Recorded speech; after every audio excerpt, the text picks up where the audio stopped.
The most popular series on the channel returns today. We're going to be looking at the latest Wrexham AFC Transfer roundup. We've got two players that have been heavily linked to join the club in the next coming weeks of the summer transfer window, and we're also going to be looking at a youngster that could head out on loan or on a permanent move. I think today it's going to be very interesting because one of the players that we are going to be talking about is in a position where it's going to cause a lot of debate and a lot of question amongst the Wrexham fans as to what happens about the future of a young player for us who has had such an incredible spell at the club. So it's going to be an interesting one today. If you would like to see more Wrexham AFC content, I say it every video, I sound like a wind-up toy by now, but this is the place to be. Make sure to get down there and click the red subscribe button if you haven't already. We're on the road to 29,000 subscribers. You've absolutely killed the support over the month of May. Let's go stronger in June, and if you would like to support the channel further, if you appreciate these videos and would like to go that one step further, it'll be the first link in the description down below, because I have much pleasure in bringing you these videos. I love planning them, I love executing them, and I love just keeping consistent on the channel. So if there is anyone out there that would like to support further, you know where to go. Without further ado, let's get looking at a player that could possibly be leaving the club in the next coming weeks of the summer transfer window. Now, Harry Ashfield is the player in question. The youngster is set to be in hot demand in the summer, as a few sides have already registered their interest in securing his services. If we're looking at journalist Peter Rawcate on social media, he's reported that League One side Peterborough United have made an approach, whilst Rob Ryan Red, run by Nathan Salt and Rich Fay, have stated that Barnsley, also of League One, are keen on signing the 20-year-old, and some clubs are favouring a permanent move over a loan move. Now, I think what is really interesting to note on this situation is the fact that Peterborough have come in for him. If you are looking at concrete interest from a club, I think Peterborough are going to be up there, given the links we've had with Jacob Mendy, with Tom O'Connor. It seems like we're sort of that feeder club. Obviously, we've seen it with Burton Albion, and now we've seen it with Peterborough United. It kind of feels like there is some sort of agreement there in terms of the two clubs. I think if you are looking at Harry Ashfield as a player, of course, we've seen some glimpses here and there. We saw his goal away at Preston in the Carabao Cup, his championship debut away at Blackburn Rovers, but I think in terms of his development at 20 years old, he's at such an important stage of his career, such a young stage where he needs to get that move to prove himself and to further his player development, and I do think a move away from the North Walian side could be very beneficial for him. Of course, like I've just said, he had his taste in men's football for Wrexham briefly in the Championship and in previous years in the EFL Trophy, the EFL Cup, but I think last season it was his first proper season in men's football, playing for Cheltenham Town in League Two, where I think across the board for Ashfield it was a relatively successful spell for him, where he racked up 17 appearances in the second half of the season and got 3 goals and assists to his name. So it was that good early taste of men's football for him to propel him to whatever comes next in the summer transfer window. And I think if we are looking at Phil Parkinson's view on this, he'll have a massive say, because you're looking at a homegrown player who has showed some very promising signs. He's got a lot of good words to say about him. He's an admirer of Harry Ashfield, so I think Phil Parkinson knows that the talent's there. And if we are looking at the player and the manager coming together, I think Phil Parkinson knows that Ashfield could become a regular starter, and I don't think that's going to be at Wrexham in the Championship. Like I've just said, Parky has nothing but praise for Ashfield, and from a fan's point of view, as much as you want to see homegrown players do well for the club, you're looking at Jordan Davies, you're looking at Max Cleworth, you want them to do well, you want them to stay with you as long as possible, but if the timing's right and if there's a new adventure needed for these players, which I do think it is in Ashfield's case, I think both parties need to be selfless and choose what's right for the player's career. And at this moment in time, whether it's a loan move or whether it's a permanent move, I do think Ashfield would be suited to go elsewhere to continue his player development and get games under his belt. So let me know your thoughts in the comment section down below. Would you consider keeping Ashfield on for next season? Of course, he wouldn't count towards our squad numbers in terms of him being a homegrown player, being under 21, so it could be a free hit. He's got the quality, but I do think he needs possibly another full season under his belt before he can continue to contribute into this Wrexham team. Moving on to possible incomings at the club. Now, it is going to get very interesting in the coming weeks of the transfer window. Of course, we know that the transfer window opens in mid-June, and there is going to be a whole load of speculation and a whole load of names rumoured to Wrexham. And one thing I believe, and I think I can strongly say, is I think Wrexham are going to go big yet again. I think we're going to see quite a few players join the club. I think we're going to see some players leave as well.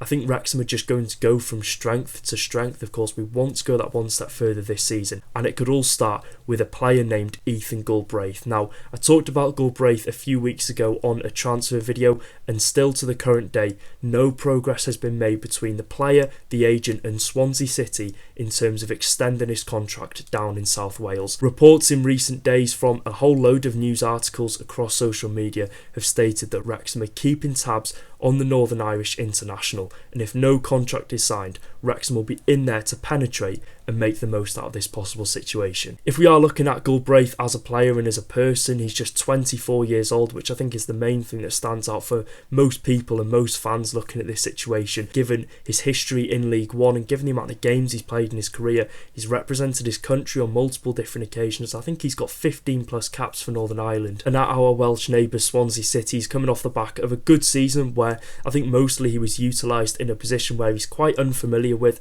in that right back spot. Of course, we've seen him for Leyton Orient over the past 2 seasons. Wrexham fans will be familiar with him during that automatic promotion race between us, Leyton Orient, Wycombe Wanderers, etc. in that season where I think he hit like 14 goals and assists, played 50 odd games, was a key player in that League One season for them. But I think despite this, his performances have remained consistent all throughout the season, becoming one of Swansea City's key assets. And he did sign for Swansea City just last summer, like I said, coming off the back of a really successful season for Leyton Orient in the middle of the park. Right wing back and central midfield are going to be 2 areas that Wrexham are going to prioritise in strengthening in the upcoming transfer window. So I think looking at Galbraith, his versatility, it almost is 2 in 1 in this case. He's comfortable playing in central midfield and he can easily slot into that right back role. Obviously Wrexham do play more advanced right backs in terms of that right wing back role. Will Galbraith struggle to settle into that role? I have no doubt at all.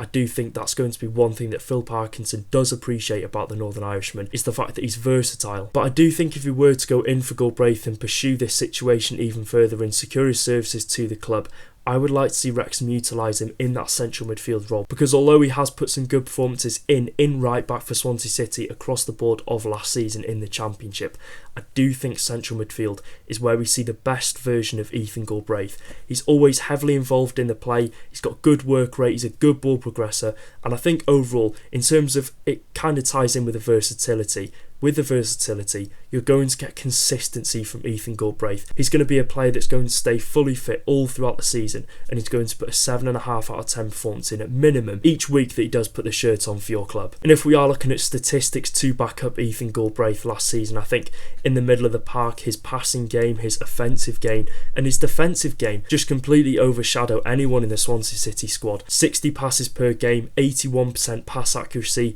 0.9 passes per game, 54 clearances, 39 interceptions and 168 duels won. He's that terrier in midfield, he's the terrier at right back, he's strong in any position that he can play, and the fact that he is 24 years old, I think he's turning 25 soon, or has just turned 25, sorry.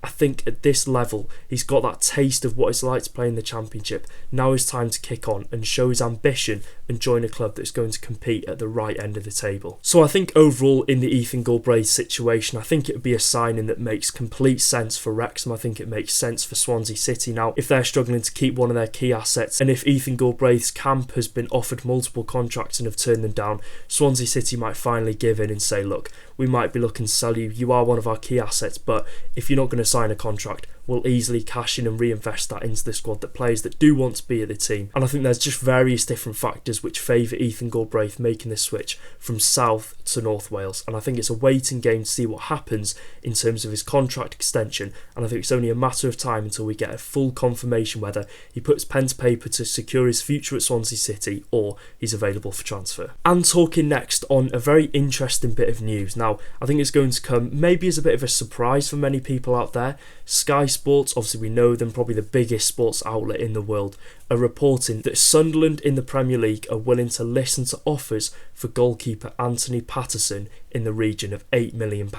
Wolverhampton Wanderers of the Championship, Millwall of the Championship, and of course Wrexham are interested in signing the shot stopper. Now, if we are looking at Patterson as a goalkeeper, he spent his whole senior career up north at Sunderland, where he's made 169 appearances. I think most importantly, and for him, those 45 appearances in the 24-25 Championship season were absolutely incredible and sort of propelled him as a goalkeeper and cemented himself as one of the best goalkeepers in the Championship, where he was an ever-present in the net for Sunderland as they gained promotion to the Premier League. I'm sure he'll feel slightly hard done by, given the fact that he was in goal for every game but one in the Championship, and they go up to the Premier League, they replace him with two other goalkeepers, and he falls right down the pecking order and found himself third choice goalkeeper before the Premier League season had even kicked off, just 2.5 months after those heroics that he'd produced all across the Championship season. So I wouldn't be surprised if he is looking for a move away from Sunderland. Obviously the situation I don't think is going to get any better. Robin Roos in goal for Sunderland has had an incredible season in the Premier League just gone, so I think in terms of his Premier League ambitions, it's not going to happen. I think we kind of saw that given the fact that he did move on loan to Millwall in the second half of the season, where I think he came into the club and I think he replaced Max Crocombe in goal, and Patterson had a really successful second half of the season there. He only made 14 appearances, but in those 14 appearances he kept 6 clean sheets and just really helped tighten and strengthen the Millwall defence as they pushed further and further up the table. If we are looking at the situation for Patterson, I think for Wrexham fans it goes a lot further than just sign another goalkeeper. Yes, Danny Ward last season, Callum Burton, etc. in recent years have all made sense because we do need that number 2 that's going to push Arthur Okonkwo. But I think if £8 million is the price tag that clubs are putting on for a third choice goalkeeper in the Premier League, one, I would love to know what the price tag would be for our 24-year-old goalkeeper Arthur Okonkwo, and 2, it raises the question, what does the future hold for the Nigerian international? Is it at Wrexham? Is Phil Parkinson looking to bring in another goalkeeper to possibly replace Arthur Okonkwo and get better in that goalkeeper spot? And could the future for Arthur Okonkwo be up in jeopardy in the upcoming summer transfer window? If we are looking at Anthony Patterson's stats from the season just gone, yes, you can't really make a full judgment, but I think in those 14 games he put in some really good performances. We saw him keep a clean sheet at the Racecourse Ground when they defeated us 2-0, I think it was, 2-0 or 2-1, I can't quite remember. 73.9 save percentage, 6 clean sheets, 12 goals conceded, and overall just some really solid performances in goal. And I think for this level in the Championship he's a very solid goalkeeper. If Wrexham are looking to get into the playoffs, you want Patterson in goal because he's proven himself at this level. I do think he's as a quality as probably a top 6 team in the Championship, and if the opportunity did arise to sign Anthony Patterson for cheaper than the £8 million that they have put up Sunderland, I think we'd be silly to say no, even if that is with Arthur Okonkwo still at the club. But this thing I just can't quite wrap my head around is the fact that Arthur Okonkwo and Anthony Patterson will both be in the Wrexham squad, and the only thing is I can't see either of those willing to sit on the bench week in week out. So I do think it raises the question as to what Arthur Okonkwo's future does hold at Wrexham. Does Phil Parkinson see the young goalkeeper as the goalkeeper that's going to be in goal for Wrexham for future years ahead, and does he think that he's the goalkeeper that is going to be one that can propel us up to the Premier League? If these rumours are true, then I do think Phil Parkinson might not think that. I think he will be looking at other options to either push Arthur Okonkwo or go one step further and even replace him. So that is it for today's video. It's going to be a very interesting coming next 2 months or so for Wrexham in the transfer window. Let me know your thoughts in the comment section down below. Do you think we need a new goalkeeper, or would you keep Arthur Okonkwo? Make sure to drop a like. Let's go for 400 likes on today's video. Subscribe, do all that good stuff, and I'll see you in the next one. Take care guys. Up the Championship Reds.